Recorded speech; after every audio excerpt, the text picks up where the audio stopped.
माननीय Ram ji, please please. धन्यवाद please उपसभापति महोदय, प्लीज।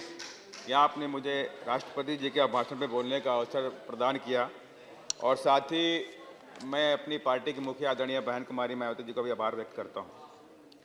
मान्यवर, मैं कुछ पॉइंटों पर आपके माध्यम से सरकार का ध्यान आकर्षित करना चाहता हूं। शिक्षा, रोजगार, कृषि, सफाई कर्मियों का जीवन और जातिवादी और नफरत, ऊंच नीच की भावना इस देश के अंदर। मान्यवर, अमृतकाल का प्रचार प्रसार खूब किया गया कि जिस तरह से एक समय में इंडिया साइनिंग का प्रचार किया गया, और इसी अमृतकाल में सरकार ने एजुकेशन के स्तर के बारे में मैं आपके माध्यम से बात करना चाहता हूं। सरकार ने धीरे धीरे शिक्षा को अमीरों को ही देने का मन बना लिया है। इसीलिए गरीबों के बच्चों की शिक्षा को लेकर सरकार बिल्कुल गंभीर नहीं है। दलितों, आदिवासियों, पिछड़ों और गरीबों के बच्चे आज अच्छी शिक्षा के लिए महरूम हो रहे हैं। यही नहीं मान्यवर, कई सारे प्रदेशों में, चाहे मध्य प्रदेश हो, चाहे हरियाणा हो, चाहे उत्तर प्रदेश हो, कई सारे प्रदेशों में सरकारी स्कूलों को धीरे धीरे बंद किया जा रहा है। यही नहीं, जो SC ST के बच्चे पढ़ाई करते थे, उन्हें वजीफा या स्कॉलरशिप मिल रही थी, वो वजीफा धीमे धीमे बंद कर दी गई। 2003 में उत्तर प्रदेश में फ्री एडमिशन की व्यवस्था की गई। माननीय बहन जी, उस वक्त माननीय बहन जी मुख्यमंत्री थी। 2003 में कहा कि SC ST के जो गरीब छात्र होते हैं, इनको फ्री में एडमिशन मिलना चाहिए हायर एजुकेशन के लिए। वो व्यवस्था सरकार ने बंद कर दी उत्तर प्रदेश में, जिसकी वजह से हजारों की संख्या में दलित और आदिवासी बच्चों का भविष्य खत्म हो गया, उनकी पढ़ाई खत्म हो गई। और यही नहीं, शिक्षा के स्तर को लेकर सरकार कितना गंभीर है, मैं उसके बारे में एक वानगी दे रहा हूं। 58,099 टीचिंग और नॉन टीचिंग की पोस्टें खाली पड़ी, माने कि नवोदय के अंदर, केंद्रीय विद्यालय के अंदर और हायर एजुकेशन के अंदर 58,099 नॉन टीचिंग और टीचिंग की पोस्टें खाली पड़ी हैं। इसमें यूनिवर्सिटी भी आती हैं, IIM जैसे इंस्टीट्यूट भी आते हैं। तो मान्यवर, दूसरी बात मैं करना चाहता हूं कृषि के बारे में। सरकार ने कहा था हम किसानों की आय दोगुना करना चाहते हैं। जो किसान पूरे देश का पेट भरता है, वही आज किसान पूरी तरह बेहाल हो चुका है। आज अपने परिवार का पेट पालने के लिए उसे मजदूरी करनी पड़ती है। खाद, बीज, दवाइयाँ, डीजल, ये सारी इतनी महंगी हो गई कि किसानों की कमर टूट रही है। आज बढ़ते पोल्यूशन और क्लाइमेट चेंज की वजह से किसानों की फसल पेस्टिसाइड, इंसेक्टिसाइड, हर्बिसाइड, फंगिसाइड के बिना संभव नहीं है। लेकिन ये सारी दवाइयाँ इतनी महंगी हो गई कि उनको खरीदना उनके लिए संभव नहीं हो रहा। उसके बाद भी 18% का GST उसके ऊपर लगा दिया गया है मान्यवर। इसके बावजूद किसानों की फसल का उचित दाम नहीं मिलता। अभी मध्य प्रदेश के अंदर तमाम किसानों ने लहसुन की खेती करी, लहसुन का दाम मिला 1 रुपए किलो। 1 रुपए किलो की वजह से सारे किसानों ने अपने लहसुन की फसल को नष्ट कर दिया। मान्यवर, ये गंभीर विषय है। यही नहीं मान्यवर, इसकी वजह से तमाम किसान कर्ज से दबे हुए हैं और आत्महत्या करने को मजबूर हैं। मेरा जिला लखीमपुर खीरी गन्ना प्रधान प्रदेश है, क्योंकि वहाँ कई महीने बाढ़ रहती है। किसान गन्ने की खेती करने को मजबूर हैं, लेकिन वहाँ पे जितनी शुगर फैक्ट्रियाँ होती हैं, वो सारी किसानों का शोषण करने में लगी हुई हैं। 1 साल नहीं, 1.5 साल, 2-2 साल बाद गन्ने का पेमेंट करती हैं।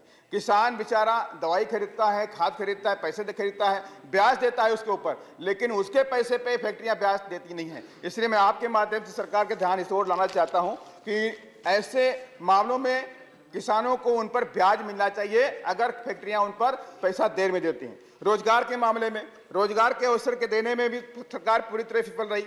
सरकार ने कहा 2 करोड़ नौकरी हर साल देने का वादा किया था, लेकिन 2 करोड़ तो छोड़ दीजिए, 20 लाख या 2 लाख नौकरी देने में फेल हो गई। 10 लाख नौकरियां केंद्र की सरकार में खाली पड़ी हैं, आज तक वो नहीं भरी गई। यही नहीं, करोड़ों की संख्या में पढ़े लिखे ग्रेजुएट युवक आज बेरोजगार बैठे हुए हैं, घरों में बैठे हुए हैं। मानवर, दुखी है वो सब, वो चाहते हैं कि सरकार हमें नौकरी दे, लेकिन हमें नौकरी नहीं दे रही सरकार। गरीबी हटाओ का नारा अब केवल नारा ही रह गया। पिछले 9 साल में गरीब और गरीब हुआ, अमीर और अमीर हो गया। सरकार कहती है 80 करोड़ लोगों को 5 किलो राशन फ्री में देते हैं। यह आपकी उपलब्धि नहीं है। आपकी उपलब्धि तब होती जब 80 करोड़ की आवाम आपके 5 किलो राशन पर निर्भर नहीं होती। आप इनको मजबूत बनाते, उनको एजुकेशन के स्तर को बढ़ाते, आप उनको रोजगार देते, लेकिन इस पर आपका कोई ध्यान मान्यवर नहीं है। वहीं मैं जातिवादी और नफरत, ऊंच नीच की भावना के बारे में बात करना चाहता हूं। सरकार के अमृतकाल में दलितों, आदिवासियों और मुस्लिमों पर अत्याचार और जुल्म जाति बढ़ी है। इस अमृत काल में दलितों के बच्चों को कहीं मूछ रखने पर, कहीं अच्छे कपड़े पहनने पर उन्हें मौत के घाट उतार दिया जाता है। कहीं पानी के मटके को छू लेने पर मात्र छात्र को इतनी पिटाई होती है कि जिससे उसकी बाद में मौत हो जाती है। इसी अमृत काल में दलितों के बच्चों को घोड़ी पर बैठने का अधिकार नहीं है। इसी अमृत काल में मध्य प्रदेश में दलितों के बच्चों को स्कूल में रोटी फेंक कर दी जाती है। इसी अमृत काल में मध्य प्रदेश के सिवनी में आदिवासियों को रात में घर से खींच करके पीट के मार दिया गया। इसी मध्य प्रदेश के अंदर आदिवासियों के बच्चों को ट्रक में बांध के खींच के मारा गया। मान्यवर, ये सारी बातें मैं आपके माध्यम से कहना चाहता हूं। मैं आज लास्ट में बात को अपनी खत्म करने से पहले सफाई के बारे में बात करना चाहता हूं। जैव विज्ञान की बात करते हैं, डिजिटल इंडिया की बात करते हैं, कंप्यूटराइज टेक्नोलॉजी की बात हम करते हैं, लेकिन मान्यवर ये सारी की सारी बातें तब बेमानी लगती हैं जब सफाई कर्मी मजबूरी में उस गटर के अंदर, सीवर लाइन के अंदर बिना सेफ्टी इक्विपमेंट के उतरता है और उसकी मौत हो जाती है। मानवर गटर में जाके उसकी मौत हो जाती है, लेकिन सरकार पे कोई फर्क नहीं पड़ता, क्योंकि एक गरीब मरा, सरकार पे फर्क नहीं पड़ता। अगर सरकार चाहे तो बड़ी बड़ी मशीनरी खरीद सकती है, सेफ्टी इक्विपमेंट खरीद सकती है, ये सारे काम कर सकती है, लेकिन मानवर ऐसा कोई काम नहीं होता। और यही नहीं, सफाई कर्मियों पे एक सर्वे हुआ कि कोई भी सफाई कर्मी 90% सफाई कर्मी 60 साल की उम्र को क्रॉस नहीं कर पाते, क्योंकि उन्हें गंभीर से गंभीर बीमारियां हो जाती हैं।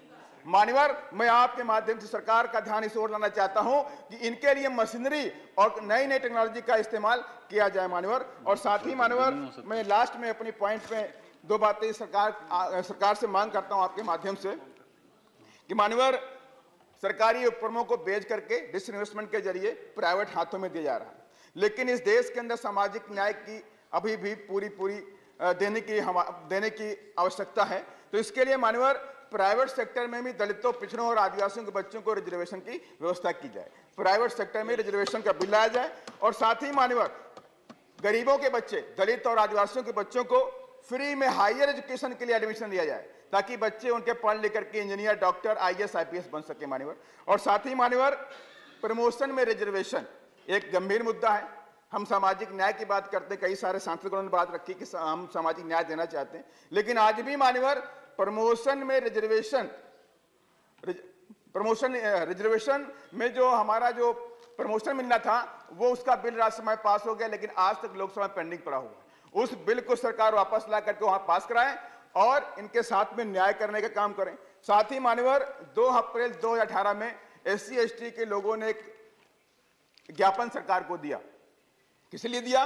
कि SC/ST एक्ट को हटाया गया, और SC/ST एक्ट की वजह से सरकार की बात समझ में आई कि SC/ST के जो लोगों को SC/ST की बेहद जरूरत है, उस पर सरकार गंभीर भी हुई। सरकार उस विधेयक को वापस लेकर आई, लेकिन 2 अप्रैल 2018 में जिन SC/ST के छात्रों ने, जिन लोगों